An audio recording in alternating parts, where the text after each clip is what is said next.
ഒരു second Vincent, ഇതിനകത്ത് ഏറ്റവും പ്രധാനപ്പെട്ട ഒരു പോയിന്റ് പറഞ്ഞത് ശ്രീ ബൈജു തിട്ടാലയാണ്. വിദേശകാര്യ മന്ത്രാലയത്തിന്റെ ഈ സ്റ്റേറ്റ്മെന്റിൽ എവിടെയും റഷ്യയിൽ നിന്ന് ഇന്ത്യ എണ്ണ വാങ്ങുന്നത് തുടരും എന്ന് പറയുന്നില്ല എന്നാണ്. അങ്ങനെ ഒരു വേർഡിങ്സ് ഇതിൽ ആവശ്യമുണ്ടായിരുന്നോ ഇല്ലയോ?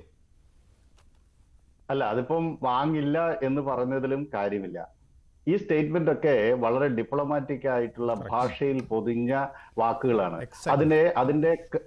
അപ്പൊ ഇതിനകത്ത് നമ്മൾ ചരിത്രത്തിലേക്കാണ് പോകേണ്ടത്. നിങ്ങൾ ചരിത്രത്തിലേക്ക് പോയാൽ 1979 ഇസ്ലാമിക വിപ്ലവത്തിന് ശേഷം സമ്പൂർണ്ണമായ ഉപരോധം നിലനിൽക്കുന്ന രാജ്യമാണ് ഇറാൻ. ഈ ഇറാനിൽ നിന്ന് ഇന്ത്യ ഇപ്പോഴും എണ്ണ വാങ്ങിക്കുന്നുണ്ട്. ഇന്ത്യ ഏറ്റവും അധികം എണ്ണ ഇറക്കുമതി ചെയ്യുന്ന മൂന്നാമത്തെ രാജ്യം ഇറാനാണ്. റഷ്യയേക്കാൾ സമഗ്രമായ അമേരിക്കൻ ഉപരോധം ഇറാന്റെ നേരെ നിൽക്കുമ്പോഴും ഇറാനിൽ നിന്ന് നമ്മൾ എണ്ണ വാങ്ങിക്കുന്നുണ്ട്.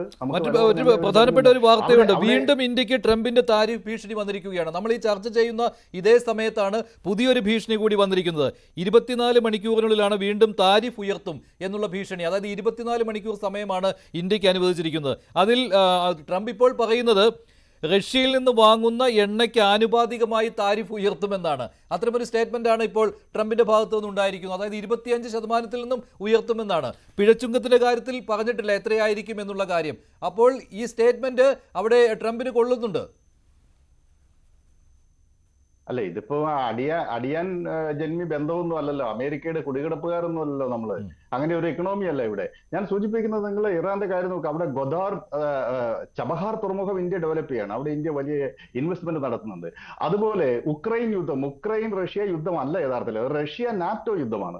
റഷ്യ നാറ്റോ യുദ്ധം നടക്കുന്ന സമയത്തും അമേരിക്കയുമായി തന്ത്രപരമായി സഹകരിക്കുമ്പോഴും യൂറോപ്യൻ യൂണിയനുമായിട്ട് സഹകരിക്കുമ്പോഴും നമ്മൾ റഷ്യയുമായിട്ടുള്ള സൗഹൃദവും റഷ്യക്കുള്ള പിന്തുണയും തന്ത്രപരമായി നിലനിർത്തിക്കൊണ്ടുള്ള ഒരു സമീപനമാണ് നമ്മൾ സ്വീകരിച്ചത്. എന്ന് പറഞ്ഞു കഴിഞ്ഞാൽ ഇന്ത്യയുടെ ചിരകാല ട്രസ്റ്റഡ് ഫ്രണ്ട് എന്ന് പറയാവുന്നത് റഷ്യയാണ്. കാരണം ഇന്ത്യ ഏതൊക്കെ സന്ദർഭത്തിൽ പ്രതിസന്ധി നേരിട്ട ആ ഘട്ടത്തിലെല്ലാം ഇന്ത്യയുടെ കൂടെ നിന്ന ഒരു രാജ്യമുണ്ടെങ്കിൽ അത് റഷ്യ മാത്രമേ ഉള്ളൂ. ആ റഷ്യയെ ഉക്രൈൻ യുദ്ധത്തിന്റെ പേരിൽ തള്ളിപ്പറയുന്ന നിലപാട് ഇന്ത്യ സ്വീകരിച്ചിട്ടില്ല. അതേസമയം സഹകരിക്കുന്ന മേഖലയിൽ അമേരിക്കയുമായിട്ട് യൂറോപ്യൻ യൂണിയനുമായിട്ടും നല്ല ബന്ധങ്ങൾ നിലനിർത്തുന്നുണ്ട്. നേരത്തെ എന്തുകൊണ്ട് ഇസ്രായേലുമായിട്ടുള്ള സംഘർഷത്തിൽ ഇന്ത്യ അത്തരം ഒരു സമീപനം സ്വീകരിച്ചു? യഥാർത്ഥത്തിൽ ഇസ്രായേലിന്റെ കണ്ണിൽ ചോരയില്ലാത്ത വംശഹത്യ അതികഠിനമായി വിമർശിക്കേണ്ടതാണ്. പക്ഷെ അങ്ങനെ വരുമ്പോഴും ഇസ്രായേലെ ഏറ്റവും അധികം ആയുധങ്ങൾ ഇറക്കുമതി ചെയ്യുന്നത് ഇന്ത്യയിലേക്കാണ്. ഇസ്രായേലുമായിട്ട് വളരെ അടുത്ത തന്ത്രപരമായ ബന്ധം നമുക്കുണ്ട്. ആ ബന്ധം പക്ഷേ കോൺഗ്രസ് ഗവൺമെന്റോ അല്ലെങ്കിൽ BJP ഗവൺമെന്റോ എന്നുള്ള വ്യത്യാസമില്ല. ആ ബന്ധം ഇന്ത്യക്ക് സ്വാതന്ത്ര്യം കിട്ടിയ കാലം മുതൽ പടിപടിയായി വളർന്നു. 1992 PV നരസിംഹറാവുവിന്റെ കാലത്ത് സമ്പൂർണ്ണമായ ബന്ധം സ്ഥാപിച്ചു.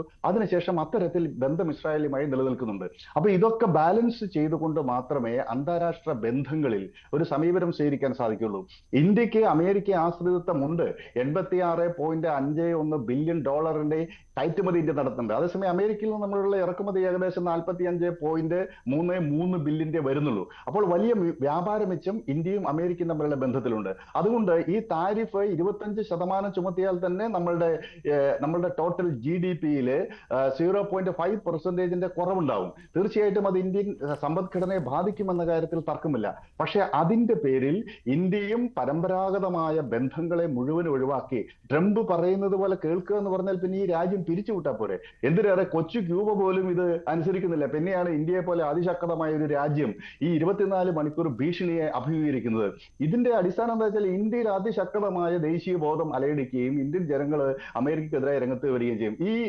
ഈ മാസം 13-ാം തീയതി പ്രതിപക്ഷ സംഘടനകൾ, സംയുക്ത കിസാൻ മോർച്ചയും ട്രേഡ് യൂണിയനുകളും അമേരിക്കയുടെ ഈ നയത്തിനെതിരായിട്ട് ഇപ്പം സമരം പ്രഖ്യാപിച്ചിരിക്കുകയാണ്. ഈ രൂപത്തിൽ ഇന്ത്യയിൽ ശക്തമായ ജനവികാരം വളർന്നു വരും. നമ്മൾ അമേരിക്കയുടെ ട്രംപിന്റെ ഈ അടിയാൻ ജന്മി ബന്ധത്തെ ആധാരമാക്കിയിട്ടുള്ള പ്രകോപനങ്ങളെ അതിശക്തമായി നേരിട്ടായിരിക്കും ഇന്ത്യ മുന്നോട്ട് പോകുക എന്ന കാര്യത്തിൽ സംശയമില്ല. അതോടൊപ്പം ഒരു കാര്യം കൂടി എനിക്ക് സൂചിപ്പിക്കാനുള്ളത്, 1991 ശീതയുദ്ധം അവസാനിച്ചതിന് ശേഷം ലോകത്തുയർന്നു വന്ന ഏറ്റവും നല്ല കൂട്ടായ്മകളിലൊന്നായിരുന്നു റഷ്യ ഇന്ത്യ ചൈന കൂട്ടായ്മ.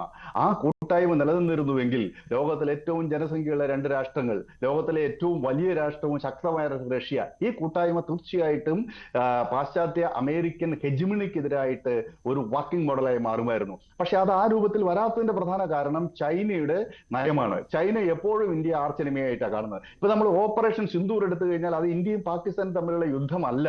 അത് എങ്ങനെ നമ്മൾ ആലോചിച്ചാലും ചൈന, പാകിസ്ഥാൻ, തുർക്കി ഈ 3 രാജ്യങ്ങൾക്കെതിരെയാണ് ഇന്ത്യ യുദ്ധം ചെയ്തത്. ഈ 3 രാജ്യങ്ങളും, അസർബൈജാൻ പിന്നെ ഇറലവന്റ് ആണ്. ട്രംപിന്റെ ഏറ്റവും അവസാനത്തെ ട്രംപിന്റെ സ്റ്റേറ്റ്മെന്റ് ഇങ്ങനെയാണ്: India has not been a good trading partner because they do a lot of business with us, but we don't do business with them, so we settled on 25% tariff, but I think I am going to raise that rate quite substantially in the next 24 hours. അതായത് 25% നിന്നും കൂട്ടുമെന്നുള്ളതാണ്. ദേശ താല്പര്യത്തിനൊപ്പം നിൽക്കുന്നുണ്ടോ കോൺഗ്രസ് ഇപ്പോൾ? Shri Roni K baby, ട്രംപിന്റെ ഭീഷണികൾ തുടരുകയാണ് ഇന്ത്യക്കെതിരെ. അപ്പോൾ സ്വാഭാവികമായിട്ടും ദേശ താല്പര്യത്തിനൊപ്പമല്ലേ കോൺഗ്രസും നിൽക്കേണ്ടത്? നാഷണൽ ഇൻട്രസ്റ്റ് അല്ലെങ്കിൽ ദേശ താല്പര്യം എന്ന ഒരു വിഷയത്തിൽ ചുറ്റി മാത്രം അങ്ങനെ ഒരു ദേശീയ വികാരവും രാജ്യസ്നേഹവും ഒന്നും ചർച്ച ചെയ്യേണ്ട ഒരു കോണ്ടെക്സ്റ്റ് അല്ല. ഇവിടെ പറഞ്ഞു അമേരിക്കക്കെതിരെ ഇന്ത്യക്കാർ മുഴുവൻ വലിയ ദേശീയ ബോധത്തോടെ, വലിയ ദേശീയ വികാരത്തോടെ ഇവിടെ ഉയരുമെന്ന് പറഞ്ഞു. പക്ഷെ നമ്മുടെ സമ്പദ് വ്യവസ്ഥ തകർന്ന് തരിപ്പണമായി ചീട്ടുകൊട്ടാരം പോലെ താഴെ വീണ് കിടന്നിട്ട് അമേരിക്കൻ സാമ്രാജ്യത്തെ ഇവിടെ നിന്ന് വെല്ലുവിളിക്കുന്നതിൽ എന്തെങ്കിലും അർത്ഥമുണ്ടെന്ന് എനിക്ക് തോന്നുന്നില്ല. കേണൽ ഗദാഫിയും സദ്ദാം ഹുസൈനും ഇദി അമീനും അല്ലെങ്കിൽ അയത്തുള്ള ഖൊമൈനി പോലെയുള്ള ഒരുപാട് ആളുകൾ അവിടുത്തെ ജനങ്ങൾ പട്ടിണിയിലും വറുതിയിലും ദാരിദ്ര്യത്തിലും കഴിഞ്ഞപ്പോഴും അമേരിക്കയുടെ സാമ്രാജ്യത്തെ വെല്ലുവിളിച്ചിട്ടുണ്ട്. പക്ഷെ അതൊക്കെ എന്ത് ഗുണമുണ്ടായി എന്നവിടെ നിൽക്കട്ടെ. ഇവിടെ ഇന്ത്യ ഇവിടെ എത്തി നിൽക്കുന്ന ഒരു സന്ദിഗ്ധ അവസ്ഥ, നമ്മുടെ വിദേശ നയത്തിന്റെ പരാജയം, പാളിച്ച, നാഷണൽ ഇൻട്രസ്റ്റിനേക്കാൾ മുകളിൽ നമ്മുടെ എവിടെയാണ് നമ്മൾ പാളിയത്? ഇവിടെ എത്രയോ രാജ്യങ്ങള് അമേരിക്കയുടെ ഇതുപോലെയുള്ള സാമ്രാജ്യത്തെ അധിനിവേശത്തെ ചേർത്ത് നിന്നിട്ടുണ്ട്. ആഫ്രിക്കൻ യൂണിയൻ നോക്കുക, ആഫ്രിക്കയിലുള്ള അവികസിത രാജ്യങ്ങളെല്ലാം കൂടെ കൂട്ടായ്മ ഉണ്ടാക്കി, ആഫ്രിക്കൻ യൂണിയൻ ഉണ്ടാക്കി. എന്തിന്? അമേരിക്കൻ ഇൻട്രസ്റ്റുകളെ ഡിഫെൻഡ് ചെയ്യാൻ വേണ്ടി. യൂറോപ്യൻ യൂണിയൻ ഉണ്ടായി, ആസിയൻ ഉണ്ടായി, association of south east Asian Nations പോലെ എത്രയോ കൂട്ടായ്മകൾ ഉണ്ടായി. ഇന്ത്യ നേരത്തെ പ്രതിദാനം ചെയ്ത കൂട്ടായ്മകളെല്ലാം തകർക്കുകയാണ് ചെയ്തത്. സാർക്ക്, ചേരിചേരാ പ്രസ്ഥാനം പോലെയുള്ള എത്രയോ ഈ അമേരിക്കയെ കൗണ്ടർ ചെയ്ത് നിൽക്കാവുന്ന, നമുക്കറിയാം ഇപ്പോൾ ബൈപോളറിസം അവസാനിച്ചു. ശീതയുദ്ധത്തോടുകൂടി ഇരുധ്രുവ ലോക വ്യവസ്ഥ അവസാനിച്ച് ഇപ്പോൾ മൾട്ടി പോളർ വേൾഡ് സിസ്റ്റത്തിലൂടെയാണ് ലോകം കടന്നു പോകുന്നത്. ഈ മൾട്ടി പോളർ വേൾഡ് സിസ്റ്റത്തിൽ ഇന്ത്യയോടൊപ്പം ആരുണ്ട്? അതാണ് ഇവിടെ ഇരുന്ന വളരെ പ്രസക്തമായ ചോദ്യം.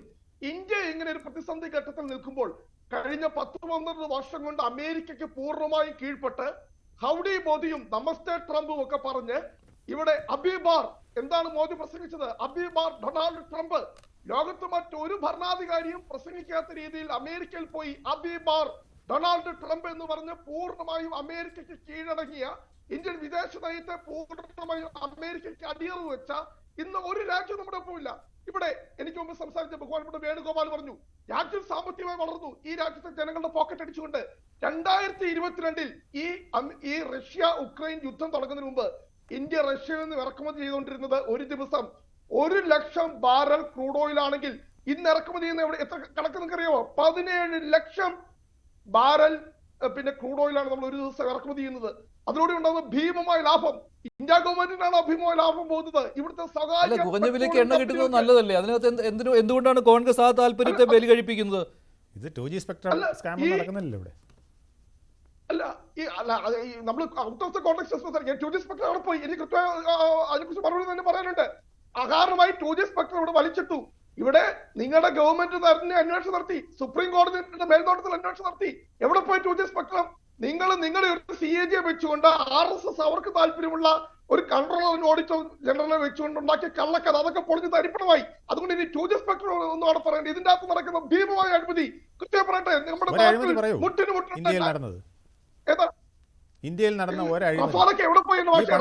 റഫാൽ അഴിമതി, ഇതൊക്കെ വളരെ കൃത്യമായി. ഇതൊക്കെ ഈ രാജ്യത്തെ ജനങ്ങൾക്കറിയാം. റഫാലിന്റെ അഴിമതി കൺട്രോളർ ഓഡിറ്റർ തന്നെ ഈ കഴിഞ്ഞ മാർച്ചിൽ ലോക്സഭാ തെരഞ്ഞെടുപ്പിന് തൊട്ടു മുമ്പ് പാർലമെന്റിൽ സമർപ്പിച്ച കൃത്യമായ ഡേറ്റാസ് എന്ന് പറഞ്ഞിട്ടുണ്ട്.